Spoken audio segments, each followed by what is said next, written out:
Léon, Louis, Elia, Charlie et la liste pourrait ne jamais s'arrêter. Ce sont tous des bébés nés des suites d'un swipe vers la droite, des bébés Tinder. Bon, on est tous confinés, c'est plus chill que d'habitude, et je préparais un autre sujet quand je suis tombé sur un article de Vincent Bresson dans le Ouzbek Erika numéro 29. Faut-il avoir honte des bébés Tinder? Je dois avouer, je me suis fait clickbait, mais sale, genre sur du papier à l'ancienne et tout. Mais non, mais je trouve ça grave intéressant. Parmi nous, qui n'a déjà eu ne serait-ce qu'une relation sexuelle via Tinder? Comme d'habitude, je vous ai demandé sur Instagram. Ouais, en ce moment, j'aime bien vous demander des trucs sur Instagram. Sur 6500 réponses, vous êtes 1500, soit à peu près 22% à dire oui. Et selon Atom, se cache dans les 78% restants beaucoup trop de gros mythos. J'ai ensuite voulu vous demander, parmi ceux qui avaient répondu oui à la première question, qui l'avait assumé jusqu'au bout, et puis en fait, j'avais très vite capté que ça allait être faussé par ceux qui voulaient juste voir les réponses. Dommage, mais en vrai, on sait tous que pendant longtemps, beaucoup ont fait genre d'être sur Tinder pour rire ou parce que c'est des potes qui m'ont inscrit. Oui, bien sûr, hein, c'est pour un pote. Mais même moi, en vrai, j'ai été 2 ans dans une relation qui avait commencé via Tinder, et je me souviens encore très bien de mon ex me dire au départ, on dira qu'on s'est rencontrés dans un bar.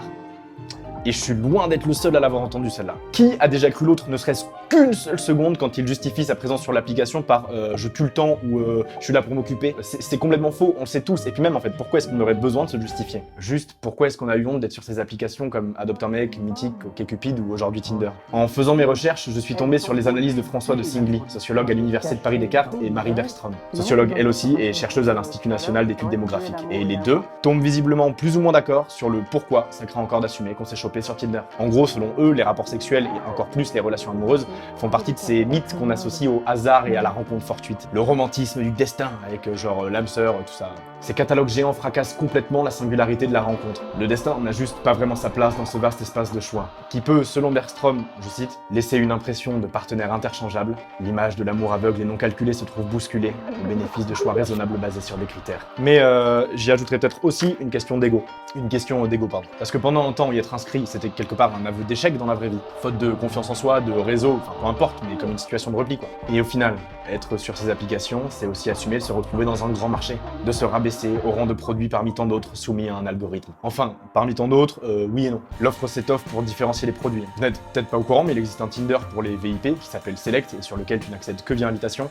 Dans le même style, il y a Raya aussi qui va te classer et t'accepter en fonction de ta notoriété, tout ça. Un truc qui revient aussi dans pas mal de témoignages, c'est que les rencontres en ligne et surtout via des applications qui mettent d'abord en avant le physique et laissent à peine une courte description pour le reste, faisaient naturellement comprendre qu'on n'y ferait rien de sérieux. Elles ont très longtemps été vues comme des faiseuses de plan cul ou de coups d'un soir. Et assumer qu'on avait rencontré son ou sa conjointe sur une application que tout le monde perçoit comme le marché de la rencontre des coups d'un soir, ouais, on va pas se mentir, ça sonne pas ouf. Enfin, un détail qui n'a pas aidé non plus pendant longtemps, c'est le fait que les mecs doivent payer, renforçant encore plus ce côté mec qui a la dalle. Et puis, Naki Tinder et les nouveaux modèles économiques basés sur la publicité. Je pense vraiment que le fait que ce soit gratuit pour tout le monde a énormément participé à détruire cette image de dalleux. Et j'en tiens pour preuve qu'aucun mec ni aucune meuf que je connaisse qui utilise Tinder Plus ne s'en vante fièrement. Puis notre génération a de plus en plus été confrontée à la mise en relation avec des inconnus depuis 10 ans. Soit par des avis sur le web que l'on consulte avant de faire des choix, des achats, soit via des applications. Uber, Airbnb, tous ces services ont participé à banaliser l'autre. Alors, pourquoi pas l'amour?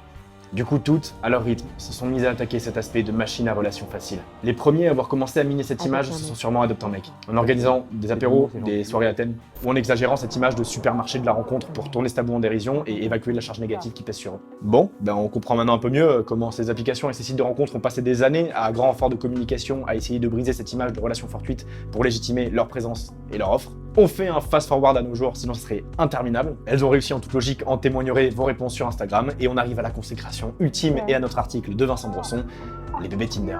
Putain, c'est pas trop tôt, je te le dis. Tinder, c'est environ 60 millions d'utilisateurs, 1,6 milliard de swipes par jour, dont 26 millions de matchs, et autour d'1 million de dates par semaine dans plus de 190 pays. Donc forcément, au milieu de tout ça, il y a quelques cigognes qui sont venues larguer des petites créatures reloues et moches là. Arrêtez de faire genre c'est beau un bébé, ok? On le sait tous que c'est chum maintenant. À beaucoup de nouveaux heureux parents. Et pendant longtemps, bah ça faisait grave plaisir à Tinder. Teresa Rolland, une blogueuse et écrivaine américaine, fait partie de ses parents de bébé Tinder. Et elle en était vraiment fière. Au point que l'entreprise lui fasse carrément envoyer des grenouillères avec écrit Tinder Tot ou Super Likeable dessus. Et ça, c'était en 2018.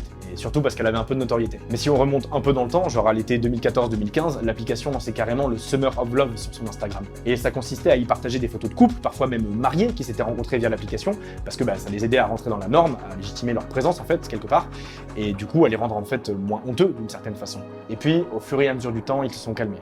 Mais genre, grave calmés. Parce qu'à bien y réfléchir, en 2019-2020. Maintenant que l'on sait qu'un tiers des mariages modernes démarrent via une rencontre en ligne, que l'on a des statistiques qui nous disent que d'ici un peu moins de 20 ans, l'écrasante majorité des enfants naîtront de parents qui se sont rencontrés via des applications ou des sites similaires, à quoi ça sert pour Tinder d'enfoncer le clou, si ce n'est de se priver de clients prématurément? Si tu as un couple traditionnel, si tu as un enfant, si tu es marié, tu n'as plus Tinder.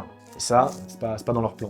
Aujourd'hui, le slogan de Tinder, c'est plus « Single is a terrible thing to waste ». Et Liberty a bien remplacé Love. Les bébés Tinder, ça dégage au profit d'articles sur leur blog comme « Comment dater quelqu'un quand on ne cherche pas une relation » ou encore le fameux « Les 21 meilleurs moments pour être seul ». Le blog lui-même s'intitule « Swipe Life ». Au final, Tinder reviennent à ce qu'ils savent faire de mieux. Dans l'article d'Ouzbek Erika, Igor Galigo, un chercheur à l'école des hautes études en sciences sociales, explique « Le design d'interaction de Tinder n'incite absolument pas à approfondir une relation. Il nous met face à un catalogue infini de profils et en contact simultané avec plusieurs matchs, ce qui sollicite notre désir de prolonger l'expérience, c'est-à-dire de multiplier les rencontres avec l'espoir de trouver un jour la perle rare dans l'arène virtuelle. Or, plus on a de choix, moins on se décide facilement. Et si t'as Netflix, tu vois très bien de quoi je parle. L'application est tellement devenue importante dans le quotidien d'énormément de personnes de notre génération qu'on en a dégagé des noms de phénomènes comme le Tinderella. La contraction de Tinder et Cinderella, c'est le nom anglais de Cendrillon. Dont la définition la plus populaire est celle de la fille qui te plaît plus que toutes, mais que tu as sans faire exprès swipé dans le mauvais sens, et que tu ne recroiseras plus jamais.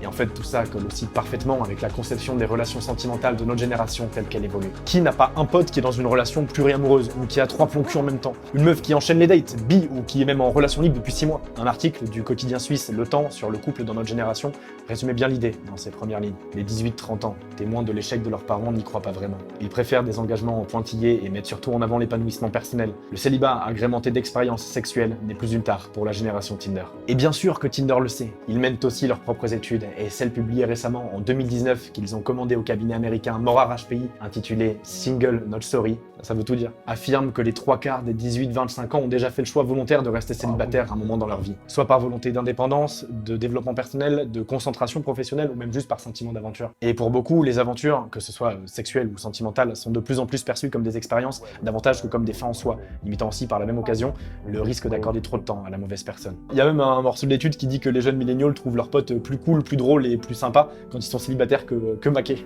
Bref, les mœurs changent pour nous. Tinder s'est installé ainsi que toutes les autres applications et les autres sites de rencontres comme une solution viable et de plus en plus normalisée. Et maintenant qu'elle est en place, elle ne fait juste que réorienter son discours vers les nouvelles habitudes de ses consommateurs. L'algorithme de Tinder est une petite merveille que je vais pas étaler ici, mais si vous voulez en savoir plus sur ce point spécifique, je vous recommande clairement après cette vidéo d'aller voir celle de Léo sur le sujet. C'est un algorithme qui façonne les relations de millions de personnes chaque jour et dont il semblerait que les bébés Tinder soient des anomalies dont il aimerait bien se passer.